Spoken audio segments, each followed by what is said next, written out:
The great philosopher Stephen Urkel once said, "Does anyone have any cheese?" But today we meet a boy who would never ask that question. And then we take a close look at the life and times of Sherry Shriner. Exactly who is this woman who was gifted by God the ability to defeat the alien reptilian agenda? Today on Dead Rabbit Radio.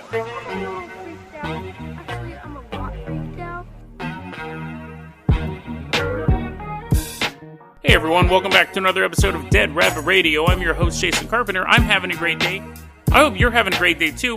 You know, I didn't get to address this yesterday. I totally forgot about it, but on Friday's episode, the Benadryl-induced rant about hybrid aliens, that episode is actually probably a half hour longer than what was released, because I spent a half hour talking about my charred pants story, and I think that might actually end up being a lost episode for Dead Rabbit Radio. When I was recording the charred pants segment, I thought, this is so stupid.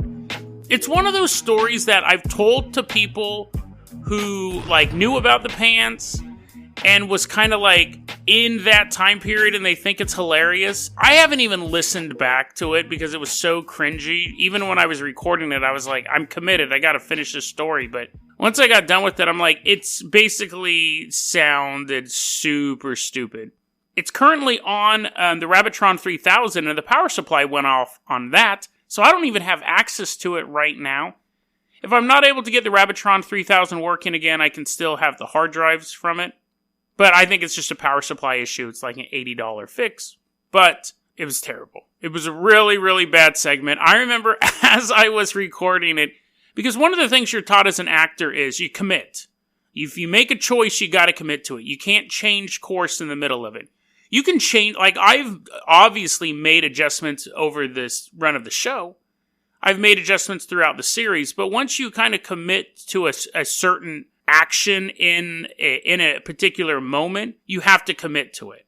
And halfway through, when I'm still doing this bit about these charred pants, true story by the way, but as I was doing this bit, I was thinking in my head, I'm telling the story, but in my head I'm thinking, this will cause people to unsubscribe. This might be the most unfunny and boring forced humor segment I've ever done, and that's a high threshold, because I've pushed that line a couple times, but I've always thought it was funny, and you guys have always responded really well to it. The Mungo Dick segment, I was thinking, this isn't going to work, but it did. The charred pants story, oh man. So, for now, it's a lost episode. It may be released at a end of the year, my New Year's Eve episode, but I don't know. I'll have to listen back to it when I'm in a better mood, because it was really, really cringy. In my memory, at least. You may hear it, but probably not. Let's go ahead and get started with our first story here now. Now, the first story popped up. It's currently an inquest, which is the British version of a trial. I think it's actually not a real trial. It's just people asking questions.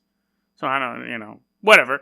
This is basically an ongoing inquest. They should be done by Friday, but I kind of wanted to cover the story now. I think we got most of the information out that we need. The year is 2017. Well, let's go to England. So let's hop in the Dead Rabbit dirigible. We're going to putter along across the big pond. I think that's the word they call the ocean, like a slang term for the ocean, the big pond, I think. Anyways, we're going to cross this term that may or may not exist. We're going to England. We're going back to the year 2017, so quite recent. We are at, this is a mouthful, the William Perkin Church of England High School. And this is in Greenford, West London. The only reason I know there's a West London, because it's a level on Killing Floor. I didn't even know it existed. But anyway, so apparently there is a place called West London. It's not overrun by zombies, yet. But there's a high school there.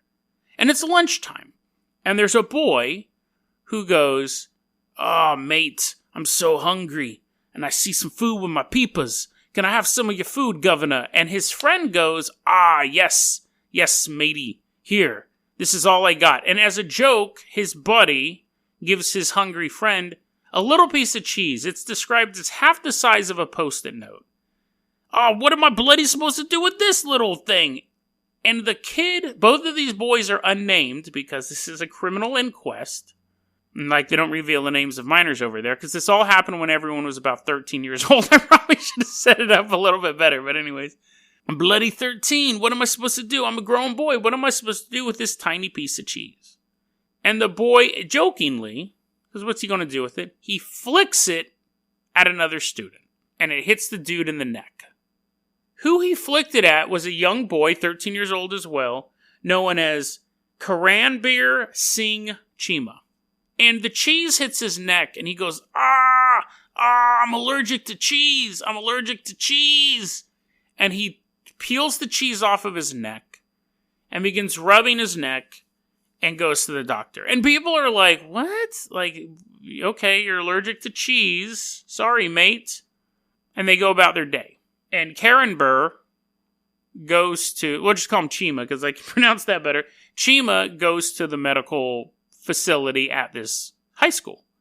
The nurse's office. It's not a medical facility. They don't have, like, tables and big lights and stuff. Well, I'm sure they have a table, but it's not like the Umbrella Corporation.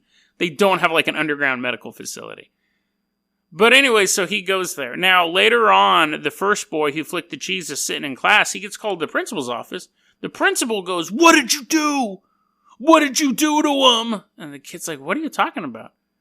So Chima had such a bad allergy, and not just to cheese. So this is what he had. This is what his allergies were. He was allergic to wheat, gluten, all dairy products, eggs, and nuts. He was also asthmatic and suffered from atopic eczema, just like really bad eczema on your face.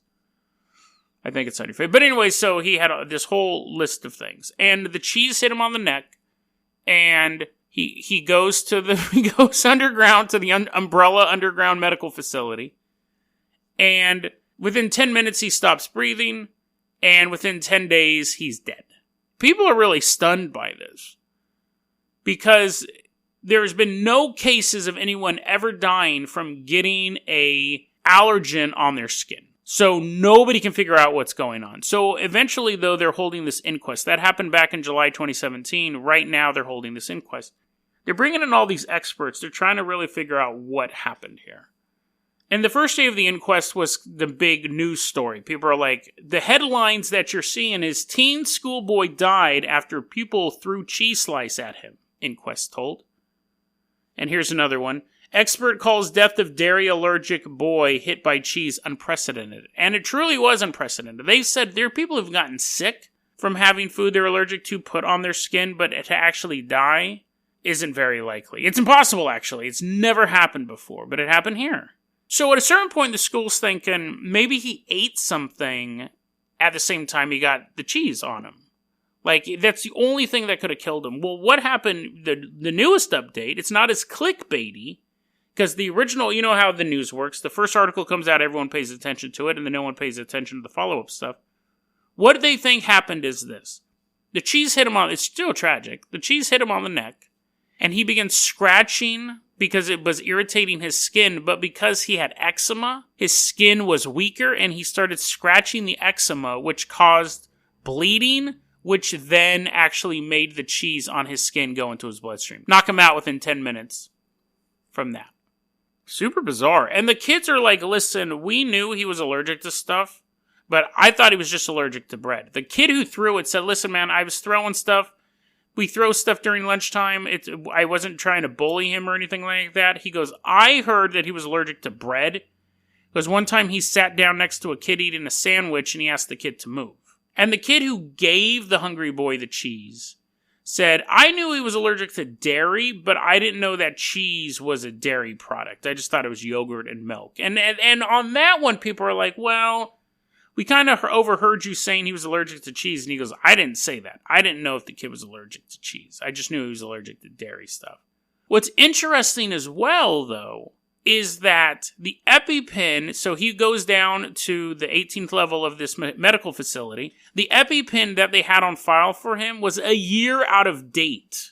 So the school may be partially responsible, but really the experts are coming in and they're saying this was super unprecedented. People reacted the way they reacted, but we don't really think anything was at fault.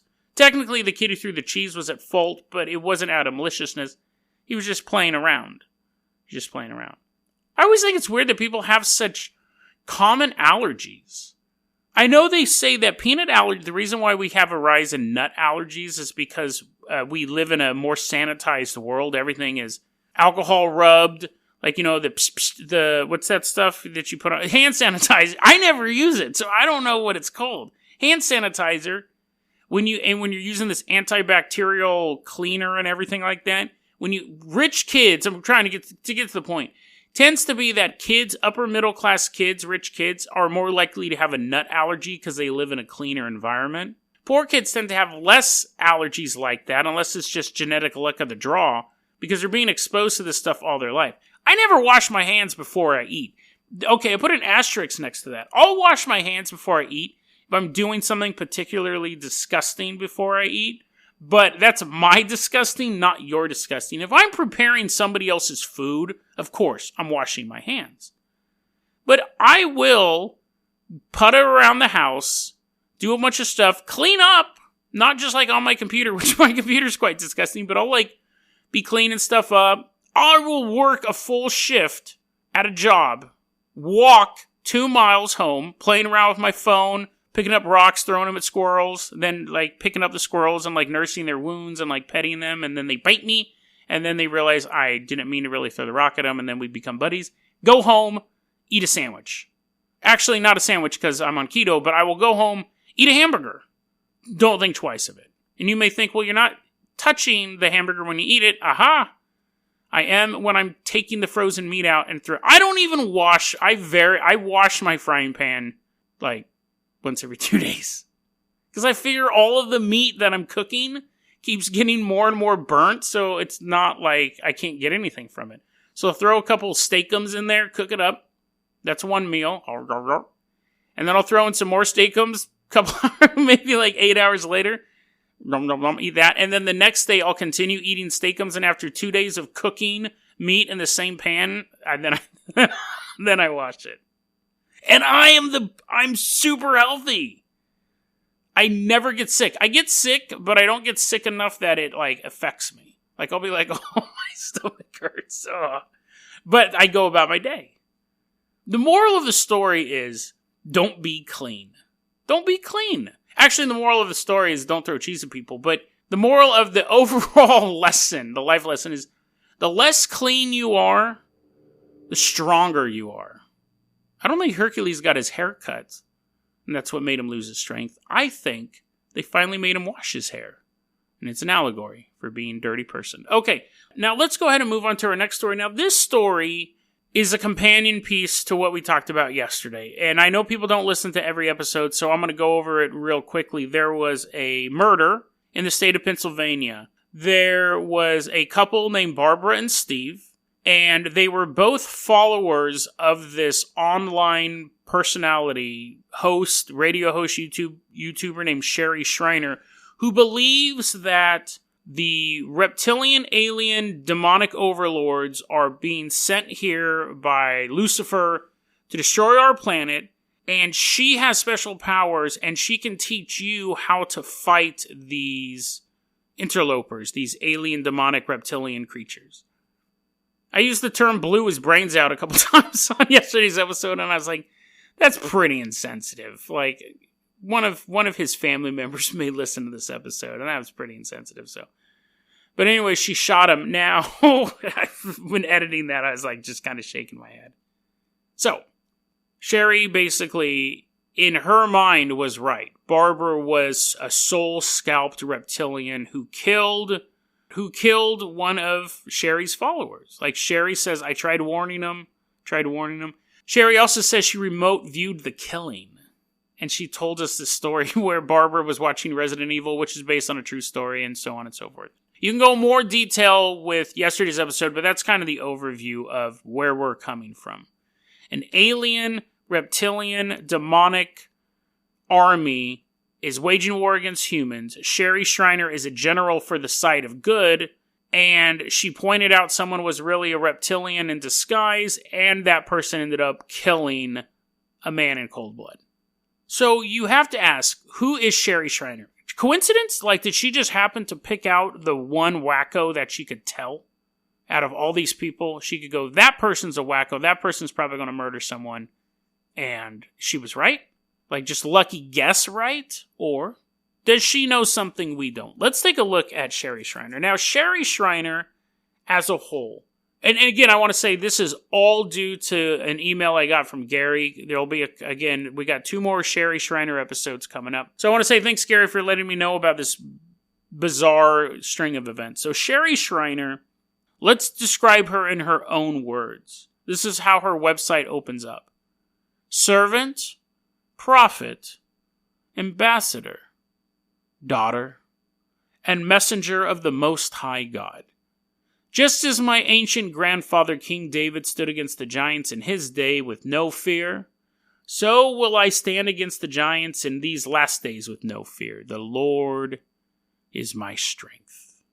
So she believes, so basically God tells her stuff, which is, you could say that's crazy or it's not. But God tells her stuff, and one of the things he said was that she is the granddaughter of King David. So let's look at her arsenal. She has a radio show. She has at least a dozen websites. She has a YouTube channel, I think even more than one YouTube channel. She has articles that she writes. Hundreds of videos on all sorts of craziness. Pole shifts. Obama's a reptile. Hillary's a reptile. Trump. It's weird. It seems like most of her stuff kind of fell off during the last year of Obama. She has Trump mentions every once in a while, but most of it's really focused on Hillary and Al Gore. When was he ever a threat?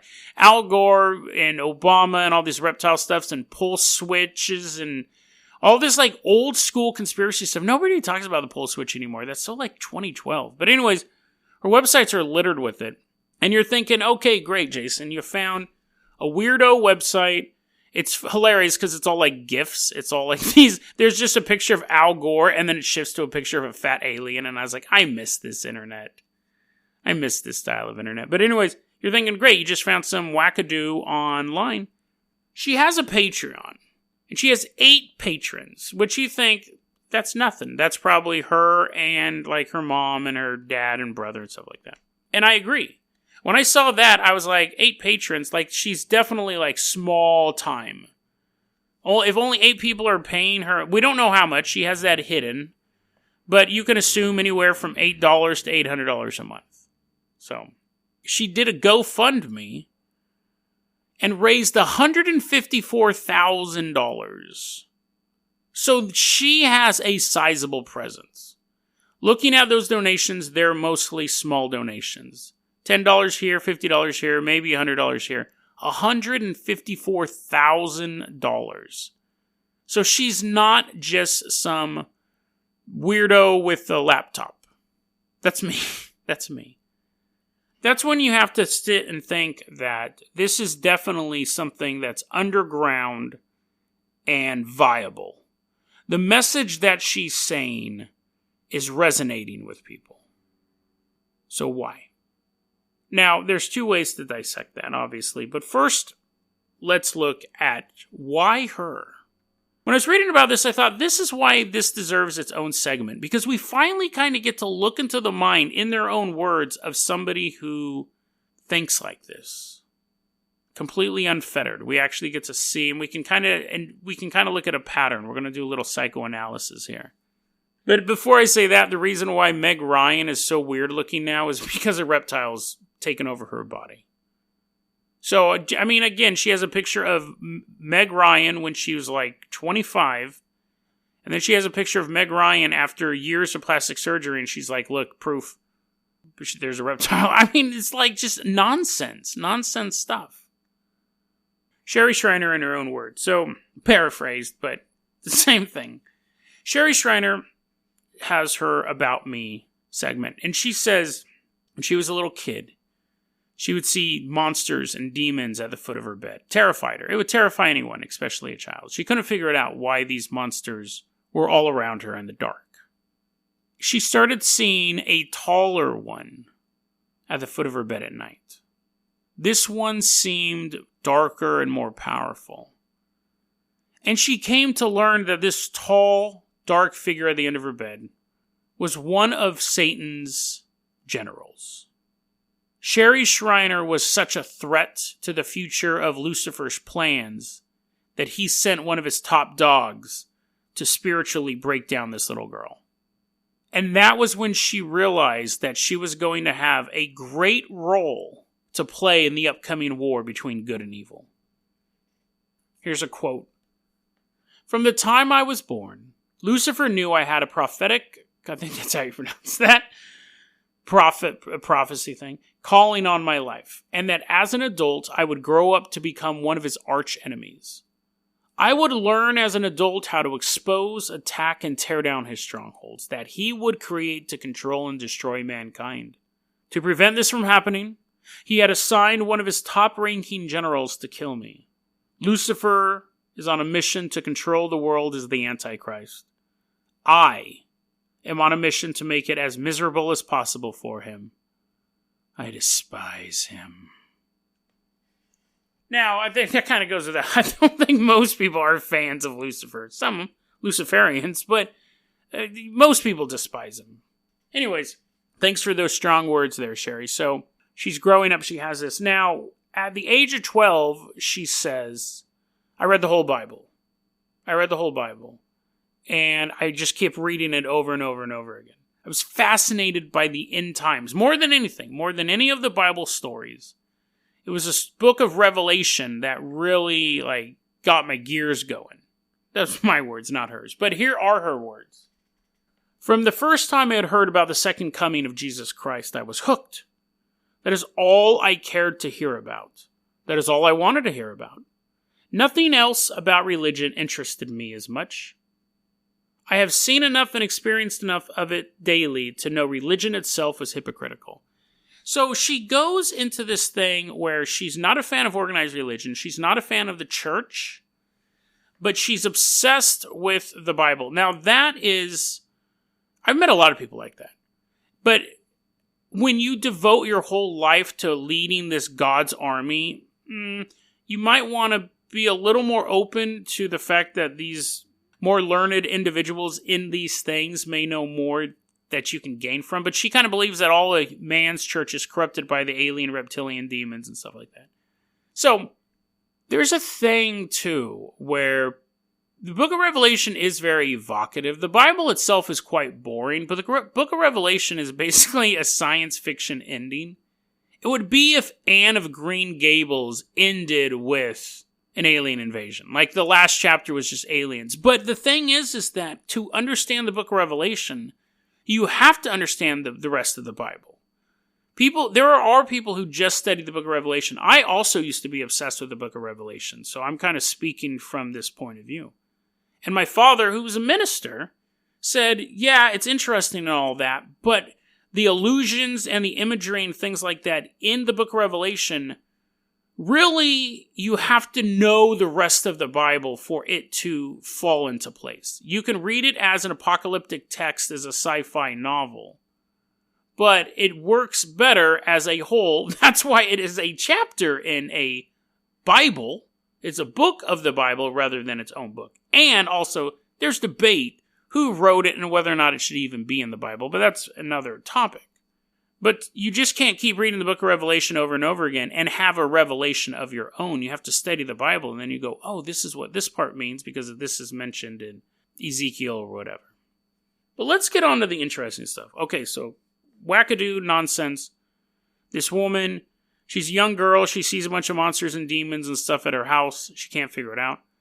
She begins reading the Bible. She begins becoming obsessed with the book of Revelation. She begins completely disregarding all other worldly religious stuff. She doesn't want to focus on it. She doesn't believe in the church. She doesn't believe in organized religion. She believes that the reason why she's so connected to the book of Revelation is because she's basically a part of it. That these demons have been sent to stop her because she is part of the prophecy of a book written thousands of years ago that she's obsessed with. It's the same thing as if someone who reads Harry Potter and then writes themselves into Harry Potter fan fiction. Except she's doing this and thinks it's real and is dedicated her life to making this fan fiction true. But, and this is what I thought was fascinating. This is what I thought was so fascinating. Sherry Shriner's a young girl being tormented by ghosts and demons. Sherry Shriner discovers the book of Revelation, the Bible. She's reading it about age 12. She said she was always praying to God, but she really gets into the Bible when she was 12. She gets into the book of Revelation. She goes to college. She goes to college and she says, I don't know if the demons left me alone when I went to college or if I was just too busy to notice them. So she says they were either there or she didn't notice them. She said that she would work so hard she would go home and just kind of pass out. She didn't have time to think about this war. She always wanted to be a journalist. That's what her career path was going to be. She ends up getting a job at the campus radio station. That ends up turning to making her the director of the campus radio station. She gets a job at a real radio station and at the same time interns at a rival radio station under a fake name. She wants as much experience as possible. She ends up transferring colleges, becoming the director of their radio station as well. Really needs to get, just loves it. She gets her degree in journalism, in criminal science, and poli-sci. She goes to Washington, D.C. Her goal is to work for CNN. She wants to be a political correspondent. And she goes there and she talks to the Washington Bureau and they say, you don't have enough experience to work with us. You have to go here. And then she'd go somewhere else and they'd be like, well, I think you'd be better suited for the Washington Bureau. And she's going in these circles and eventually she gets frustrated. She quits. She moves back to Ohio, where she's from. She gets married, and while she's an unemployed housewife, lo and behold, the demons show back up. And it was from then that she dedicated her life to destroying the army. This is... I read that, and I was like, I know exactly what this is. Growing up, she was powerless and had no direction. And her mind created this mythology where she was important to the world. But when she went to college, she was really important. People counted on her for decisions. She was doing things that were affecting people. Every single day she was moving towards a goal. She knew what she wanted to be. She knew what she had to do to get it. And she fought her way up that ladder and got it. But when she got to a point where she got stymied, where she got to a point where she saw her career and it was just out of reach and she couldn't reach it, and she gave up and once again became basically a little girl with no direction or importance. She was just an unemployed housewife in the middle of Ohio.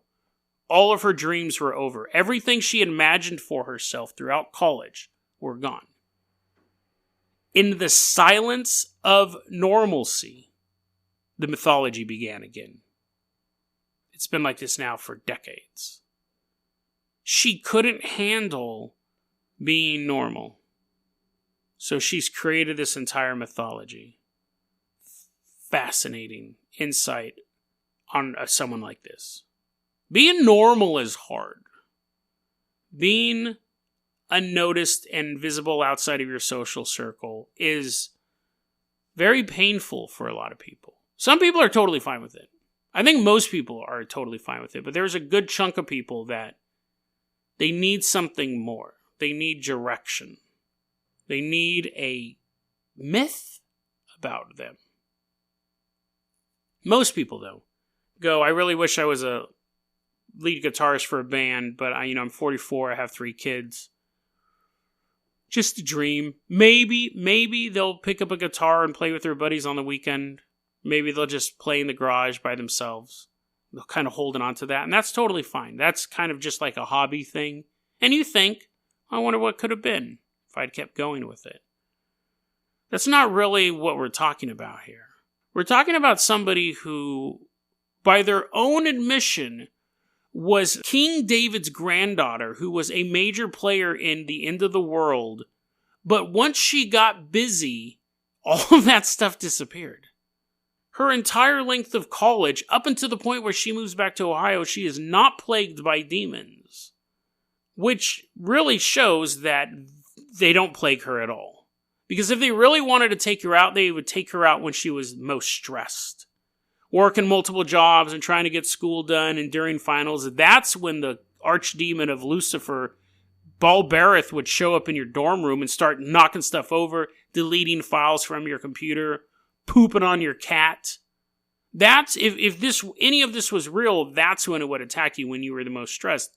Not when you're sitting silently at home and the only thing to keep you company is the baby monitor so you can hear your baby softly snore in the other room. But in that moment where she realizes I am normal again and I don't know what's coming next in my life, she creates this myth. And I don't know if it's sad, but I don't know if it's weird.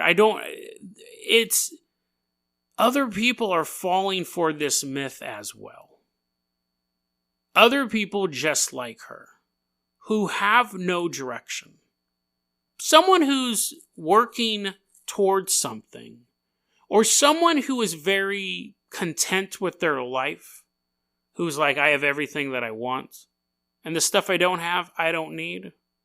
They don't fall for this stuff. They say generally people who fall for cults are too smart to fall for cults, and that's true, because you can have someone who's very smart, but empty. People who have fulfilling lives, which is trust me, is very hard to tell. You'll meet people, and they seem like they have it all, and then you talk to them for a while, and you realize that there's like a chunk missing from them.